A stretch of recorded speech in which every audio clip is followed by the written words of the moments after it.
اعوذ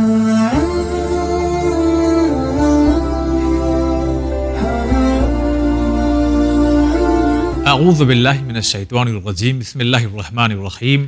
تمام تعریفیں اس پروردگار عالم کے لیے ہیں جو عالمین کا پالنے والا ہے۔ درود و سلام ہو محمد وآل محمد علیہ الصلاۃ والسلام پر۔ ناظرین اکرام، السلام علیکم ورحمۃ اللہ۔ آپ سبھی کا استقبال کرتے ہیں پروگرام راہ نجات میں۔ پچھلے ایپیسوڈ میں جو گفتگو تمام ہوئی، سلسلہ یہاں سے چلا تھا کہ حق مار لینا، اور اس میں بھی کئی شاخیں تھیں، اور پھر گفتگو یہاں تک پہنچی تھی کہ یتیم کے حق کو مار لینا اور اس کا نتیجہ دنیا اور آخرت تک کی باتیں آپ تک پہنچائی جا چکی ہے۔ آج انشاءاللہ گفتگو ہم کریں گے کہ اس راہ نجات میں اور وہ کون کون سی رکاوٹیں ہیں کہ جس پر ہماری نگاہ ہونا چاہیے، ہم کو معلوم ہونا چاہیے کہ یہ بریکر، یہ راستوں میں خطرناک جگہیں ہیں، ان سے ہمیں بچنا ہے۔ تو یہ اگر ہم ان پڑاؤ سے بچ جائیں گے تو انشاءاللہ پھر یقیناً جنت کا راستہ جو ہے بہت ہی آسان ہو جائے گا۔ ہو سکتا ہے آپ نے بھی سنا ہو کہ یہ قذف کیا ہوتا ہے، تو ہم نے بھی سنا، تو ہم چاہتے ہیں کہ یہ چیز آئیے ہم معلوم کرتے ہیں حجت الاسلام علی جناب مولانا وسیع حسن خان صاحب قبلہ سے، کہ آپ کی خدمت میں یہیں سے بات کا آغاز کریں۔ اگر السلام علیکم ورحمۃ اللہ۔ وعلیکم السلام ورحمۃ اللہ وبرکاتہ۔ راہ نجات، ہمارے اس نجات کے راستوں میں وہ کون کون سی رکاوٹیں ہیں جو آپ ابھی اور بیان کرنا چاہتے ہیں، اسی کے ساتھ ساتھ یہ قذف کی ڈیفینیشن کے ساتھ ساتھ اس سفر کو اور آگے بڑھائیں۔ اعوذ باللہ من الشیطان الرجیم، بسم اللہ الرحمن الرحیم، الحمد للہ وصلی اللہ علی رسول اللہ وآلہ الطاہرین، اللہم صلی علی محمد وآل محمد، اللہم انطقنی بالہدی والہمنی التقوی۔ میں آج پھر ایک بار آپ کا پہلے شکریہ ادا کر لوں کہ آپ نے ایک بہت اچھے عنوان کا انتخاب کیا، راہ نجات۔ جیسا کہ پہلے بھی عرض کیا جا چکا ہے، کیا جاتا رہا ہے کہ نجات صرف عمل کرنے کا نام نہیں ہے۔ جی، نجات کبھی کبھی کچھ نہ کرنے کی وجہ سے ہوتی ہے۔ جی جی، اور کچھ اعمال ہیں جو ہماری نجات میں رکاوٹ بن جاتے ہیں، جیسے اس سے پہلے عرض کیا گیا کسی کا حق مار لینا، قرضہ لے کے نہ دینا، یتیم کا مال ہڑپ لینا۔ ویسے ہی جو ہے جو چیز جو ہمارے نجات کے راستے میں حائل ہو سکتی ہے، رکاوٹ ہو سکتی ہے، وہ ہے کسی کے اوپر کوئی الزام لگانا یا تہمت لگانا۔ اچھا۔ تو البتہ جو لفظ آپ نے استعمال کیا قذف، جی، وہ جنرل الزام کے معنی میں نہیں ہے۔ جنرل تہمت کے مخصوص تہمت کی بات آتی ہے، اس پر ہی بات ہوگی انشاءاللہ۔ تو ایک وہ چیز کہ جو ہم کو نجات کے راستے سے روک سکتی ہے، اس کا نام ہے تہمت۔ اچھا۔ تہمت کے سلسلے میں میں پہلے آپ سے عرض کر دوں کہ تہمت والا آدمی جس پر تہمت لگی ہے، جی، اگر وہ معاف نہیں کرتا تو ہمیشہ رہے گا جہنم میں۔ جبکہ ہمیشہ جہنم میں کسی کو نہیں رہنا ہے سوائے شرک و کفر کے۔ جی، لیکن روایت یہ کہتی ہے کہ کل کو اگر کوئی کسی کے اوپر الزام لگاتا ہے یا کوئی تہمت باندھتا ہے، تو روایت کہتی ہے کہ اس کو آگ کے ٹیلے پر کھڑا کر دیا جائے گا، جہنم میں ٹیلے پر کھڑا کر دیا جائے گا، اور حکم ہوگا کہ ٹھیک ہے، آپ الزام لگا رہے تھے نا ان کے اوپر کہ انہوں نے یہ کیا، ثابت کر دیے جائیے۔ آپ غور فرما رہے ہیں، ایک چھوٹا سا الزام ہماری نجات کی راہ میں کیسے رکاوٹ بن سکتا ہے۔ تو اب جب تک سچ تو ہے نہیں، جی جی، کہ آپ ثابت کر پائیے، تو ثابت کر نہیں پائیں گے، اور حکم کیا ہوگا، ثابت کرو، جاؤ۔ ثابت کر نہیں سکتے، کھڑے رہیے۔ کھڑے رہیے۔ آپ کب تک کھڑے رہیں گے؟ اس وقت تک کھڑے رہنا پڑے گا جب تک آپ نے جس کے اوپر الزام لگایا ہے وہ معاف نہ کر دے۔ اور اگر وہ معاف نہیں کرے گا تو پھر گئے آپ ایک لمبے پیریڈ کے لیے، پتہ نہیں کب اس کا دماغ گھومے اور معاف کرے۔ جب تک معاف نہیں کرے گا آپ وہاں سے بیک نہیں ہو سکتے۔ یہ ہے ایک عام تہمت وغیرہ۔ جو لفظ قذف آپ نے کہا ہے نا، یہ قذف کے معنی ہے کسی پاک دامن عورت پر الزام لگانا۔ اس سے زیادہ وضاحت شاید اتنے میں تو سمجھ جائیں گے. کردار کشی، اس کو عام لفظوں میں یہ کہا جائے کردار کشی. اس سلسلے میں قرآن مجید میں صاف آیت موجود ہے. ارشاد ہوتا ہے ان الذین یرمون المحصنات، وہ لوگ جو الزام لگاتے ہیں پاک دامن عورتوں پر، الغافلات لعنوا فی الدنیا والآخرہ، ان پر لعنت خدا کی دنیا میں بھی آخرت میں بھی. لہذا ہم کو کسی کے خلاف، کسی بہن بیٹی کے بارے میں کچھ بولنے سے پہلے بہت محتاط ہونا چاہیے. اس لیے کہ یہ ایک الزام ایسا ہے نا، غلط تو اپنی جگہ جی، صحیح بھی ہے تو آپ نہیں بول سکتے. اچھا صحیح بھی ہے تو بھی نہیں بول سکتے. اس لیے کہ اس کے لیے جو قرآن میں جو ہے وہ گواہی کا طریقہ رکھا گیا ہے، 4 گواہ کم از کم ہونے چاہیے.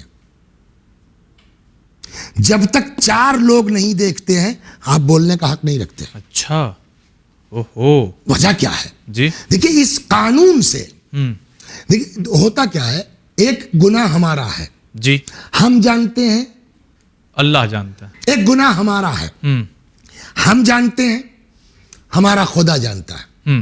وہ کریم ہے، وہ رحیم ہے جی، وہ معاف کرنے والا ہے.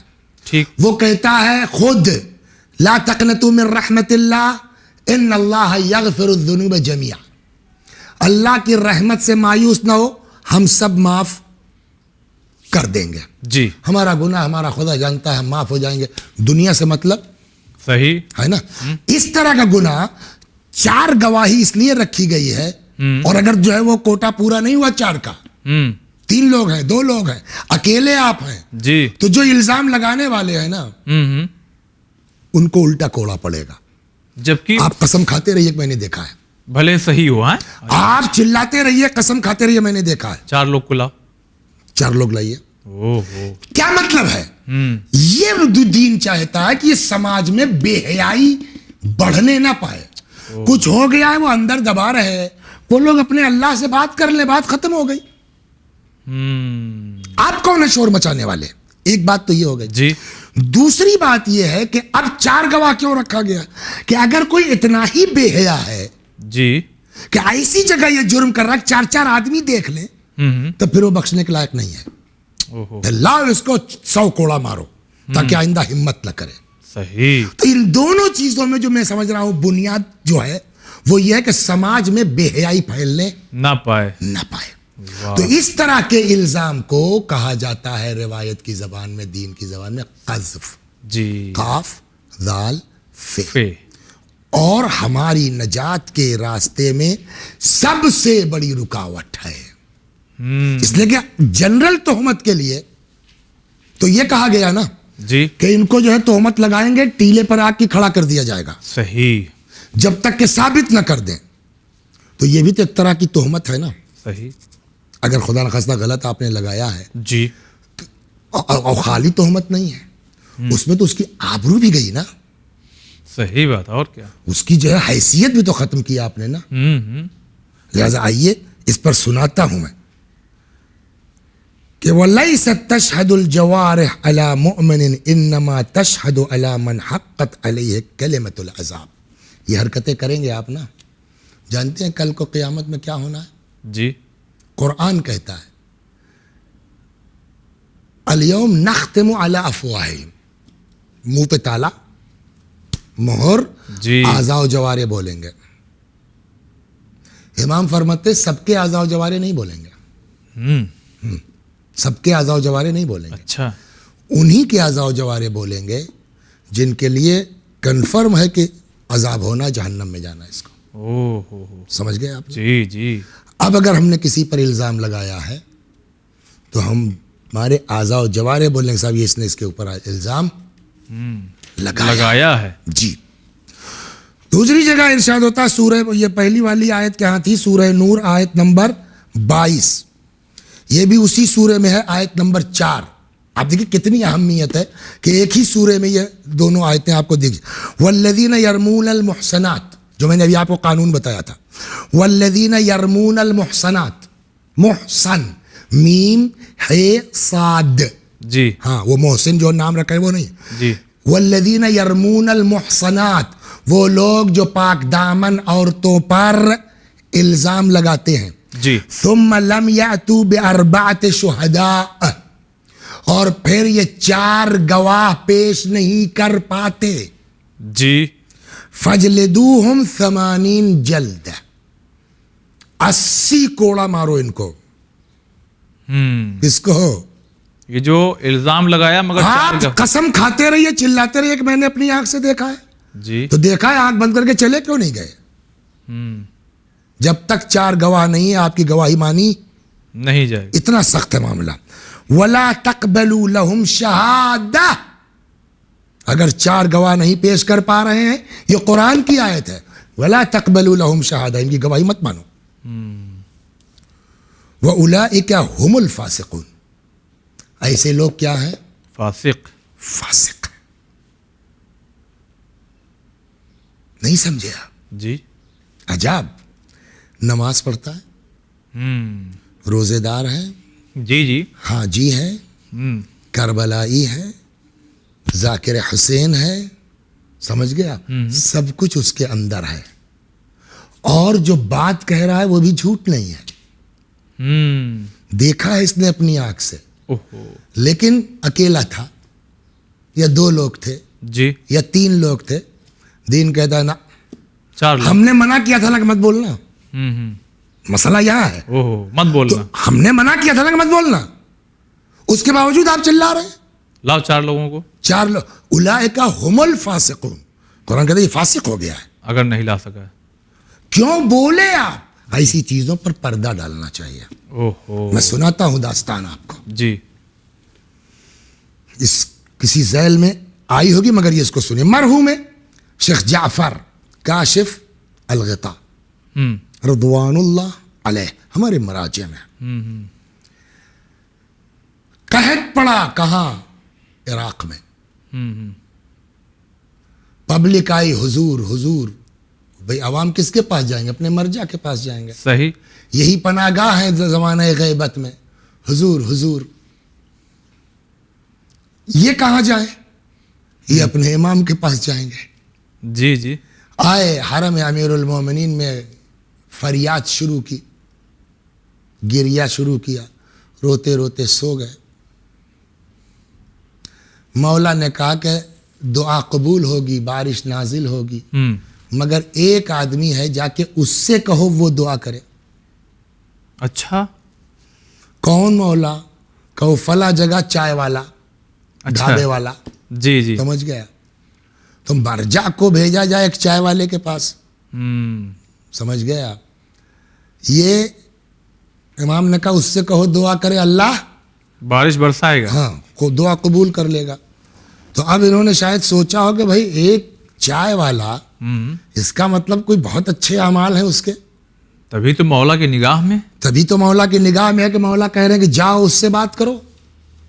تو انہوں نے کہا پہلے بات تو بعد میں کیجیے پہلے دیکھا جائے یہ کرتا کیا ہے اس کے کون سے اعمال کہ امام کا منظور نظر ہے. وہ آگے ایک دن پہلے کہنے لگے بھائی مہمان چاہیے. اس نے کہا صاحب مہمان حبیب خدا ہے آئیے تشریف لائیے. آئیے. کوئی مقصد نہیں اپنا ہے. جی اب دیکھ رہے ہو کیا کر رہا ہے صاحب. نماز کا وقت ہوا 3 رکعت مغرب پڑھ لی نافلہ پڑھ لیا عشاء پڑھ لی تھوڑی موٹی کوئی دعا پڑھ لی اپنا جو ہے کام میں لگا ہوا ہے. ڈھابا بند کیا سو گیا. جی صبح اٹھا نہ نماز شب نہ کچھ. صبح اٹھا 2 رکعت نافلے صبح پڑھ لی 2 رکعت نماز صبح پڑھ لی ایک آدھ کوئی چھوٹی موٹی دعا پڑھ لی پھر بھٹی چلانے میں لگ گیا. پھر اپنا دن بھر کاروبار میں لگا ہوا ہے. تو آغا نے کہا کہ بھائی مجھ کو پہچانتے ہو؟ جی فرمائیے آپ. کہنے لگا کہ میں شیخ جعفر. آئے اب وہ تو مرجع. جی جی حضور حضور. کہ وہ حضور حضور نہیں میں کسی خاص مقصد کے تحت قحط پڑا ہے جانتے ہو؟ کہا جی ہاں. کہا مولا نے مجھ سے خواب میں فرمایا ہے کہ اس چائے والے سے کہو دعا کرے اللہ سن لے گا. تو میں اس وجہ سے آیا ہوں لیکن کل سے میں اس لیے آ گیا کہ دیکھنا چاہتا تھا کہ تم کرتے کیا ہو کہ مولا نے تمہاری طرف بھیج دیا. کوئی خاص عمل تو ہوگا, لیکن کل سے میں دیکھ رہا ہوں کوئی خاص عمل تو نہیں جو واجب کر رہا ہوں, بقیہ ختم. تو کہنے لگا صاحب اب میں کیا بتاؤں, لیکن ایک چیز ہے, میری چھوٹا سا تھا, یتیم ہو گیا, کیا ہو گیا, اماں نے جو ہے کسی چائے والے کے ہاں لگا دیا. اب وہاں اپنا برتن پیالیا دھل رہے ہیں, دھیرے دھیرے بڑے ہوئے, اپنا کر لیا. ماں کو شوق ہوتا ہے شادی کا, اماں نے جو ہے وہ کہا بیٹا کچھ پیسہ ویسا بچاؤ تمہاری شادی کر دیں. جی. شادی ہو گئی, بیوی آ گئی. پہلی ہی شب بیوی نے کہا بھائی پہلے میری بات سنو, اس کے بعد فیصلہ لو. بولو. کا نمبر تمہارے مرضی, تم طلاق دے دو, مار ڈالو, میں اب سب پر تیار ہوں. اب مجھ کو اپنا احساس ہے اور اب سے میں توبہ کرتی ہوں, لیکن میری پوری سن لو. میں بہت قاعدے کی عورت نہیں تھی, لیکن اب سے وعدہ ہے. کیا ہے بولو. میں کنواری نہیں ہوں. ایک. دو, بر وقت بھی میں پریگننٹ ہوں. حاملہ ہوں. کہنے لگا کہ میں نے کہا بس کہاں, کہا ٹھیک, نہ تم نے ہم سے کہا نہ ہم نے تم سے سنا. آج ہمارے سماج میں ایسا کیس ہو جائے فوراً فون ہوگا, بیچارے سارے میکے والے پکارے جائیں گے. ایک آدمی کا خاموشی کا گناہ ہے, پورے سماج میں پھیل جائے گا. نہیں پھیل جائے گا. جی جی جی. دین یہی نہیں چاہتا. برائی کو چھپاؤ. وہ آدمی توبہ کر سکتا ہے. توبہ کس کے لیے؟ اسی لوگوں کے لیے توبہ ہے. صحیح بات ہے. کہا صاحب بات ختم ہو گئی. میں اپنا صبح اٹھا جیسے اپنا علیمہ ولیمہ نارمل, کچھ ہوا ہی نہیں. آج 20 سال سے وہ میرے ساتھ ہے, کسی کچھ پتہ نہیں ہے. اچھا, کچھ سمجھ میں آیا؟ کسی کا عیب دبائیے آپ, ہر عبادت سے افضل ہے.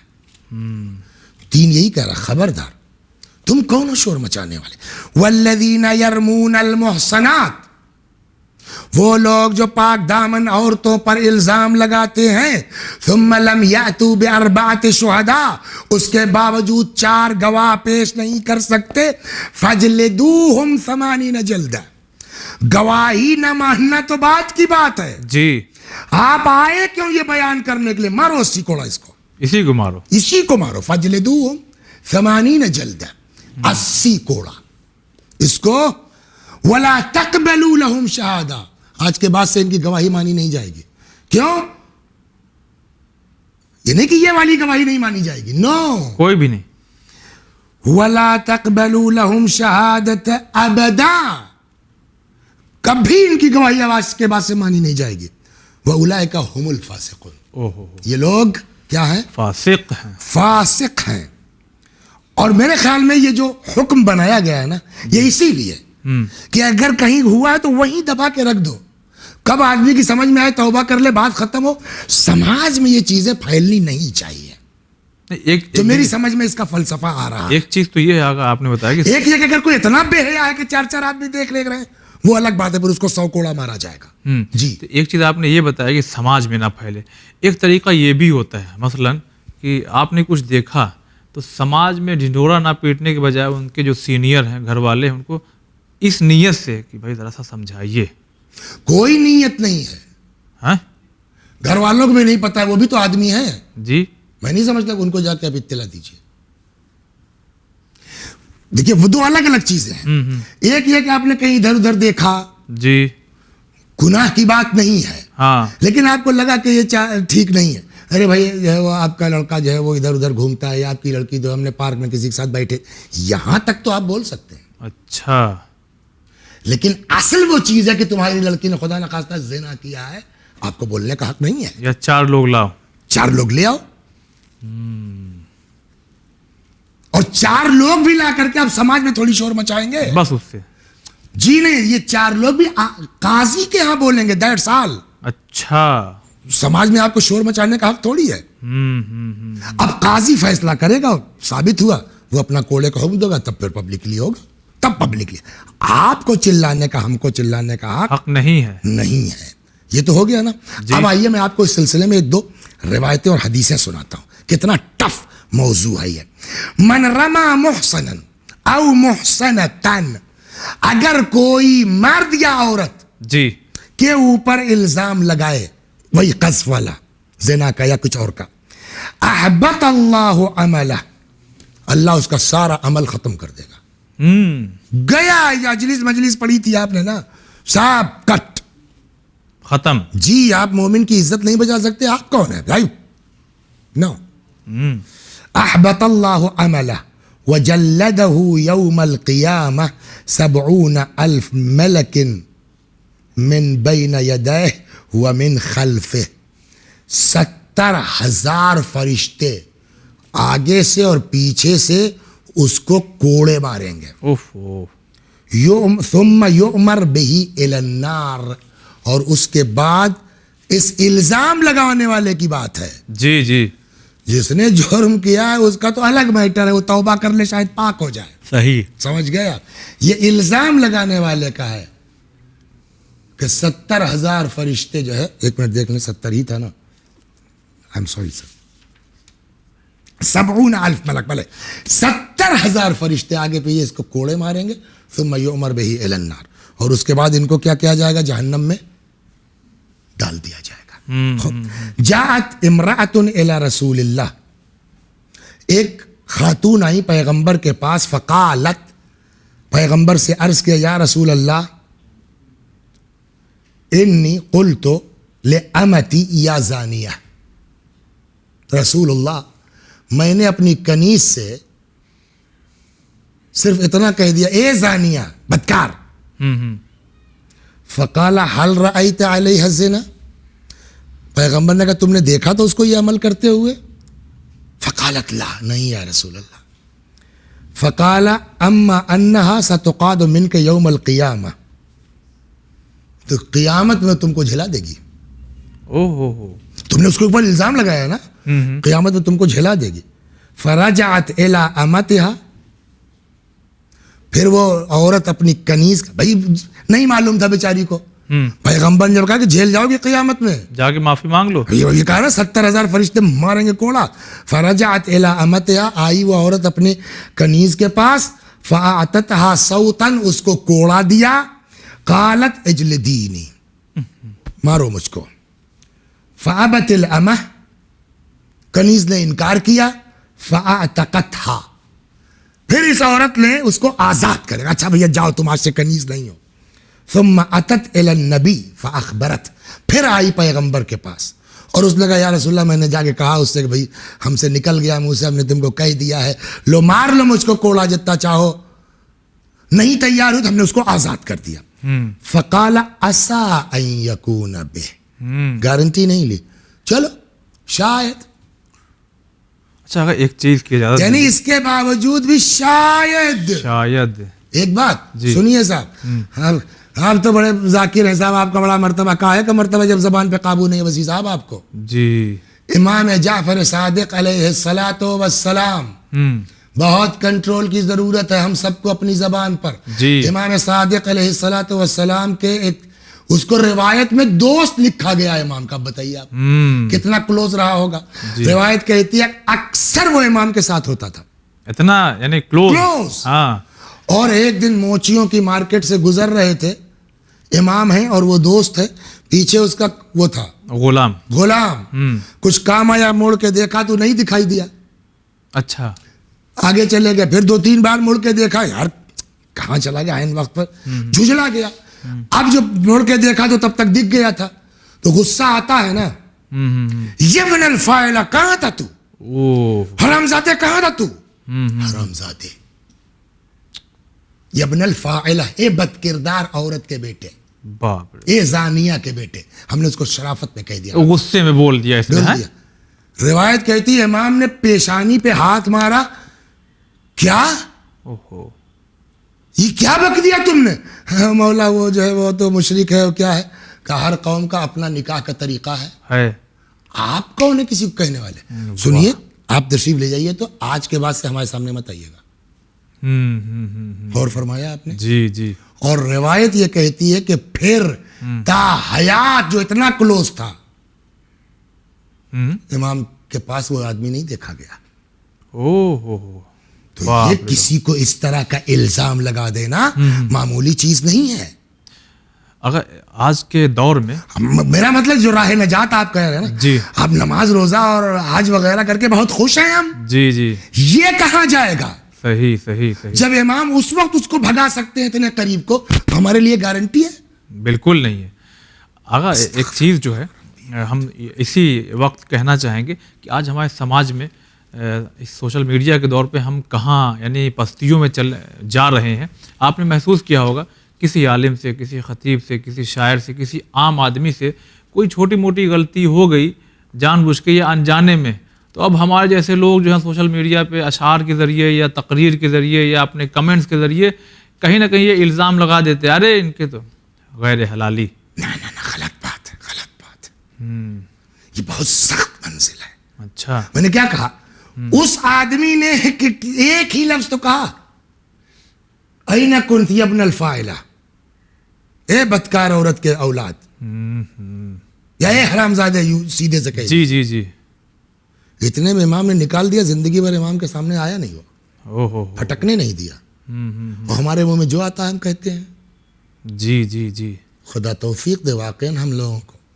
اور پھر میں شکر گزار ہوں آپ کا کہ آپ نے یہ عنوان رکھا, اور چینل ون کی اللہ توفیقات میں اضافہ کرے کہ اس طرح کی چیزیں نشر ہوں, کہ ہم کو سمجھ میں آئے کہ بھیا نماز روزے کے ساتھ یہ چیزیں اور بھی اہم ہیں جو ہماری نجات کے راستے کو روک سکتی ہیں. جی جی, بہت بہت ہم شکریہ ادا کرتے ہیں. اور ناظرین, فی الحال جو ایک محدود وقت تھا وہ ہمارے درمیان سے گزر گیا.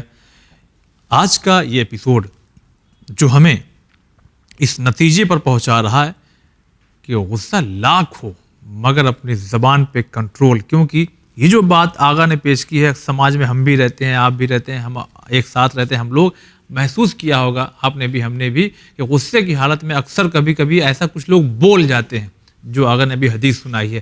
ان تمام چیزوں سے ہمیں پرہیز کرنا چاہیے. ملاقات ہوگی انشاءاللہ اگلے ایپیسوڈ میں. فی الحال آج کے لیے بس اتنا ہی.